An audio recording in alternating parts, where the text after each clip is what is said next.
एक बार बोलिए दुर्गा मैया की जय। आप सभी को चैत्र नवरात्रि की हार्दिक शुभकामनाएं।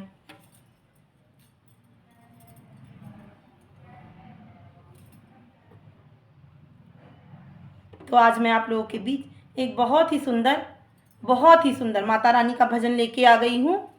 माता रानी बस भाव की भूखी हैं, आप लोगों के चढ़ावे की नहीं। उनके पास तो बहुत कुछ है। तो आइए हम लोग भजन सुनते हैं। अगर भजन आपको अच्छा लगे तो लाइक भी करना, शेयर भी करना, कमेंट भी करना, और चैनल पे नए हैं तो प्लीज़ प्लीज़ मेरे चैनल को सब्सक्राइब ज़रूर कर लीजिए।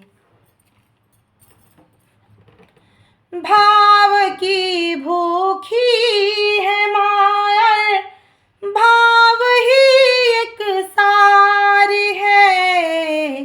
भाव से जो माँ को भजे तो, भाव से माँ को भजे तो भव से बेड़ा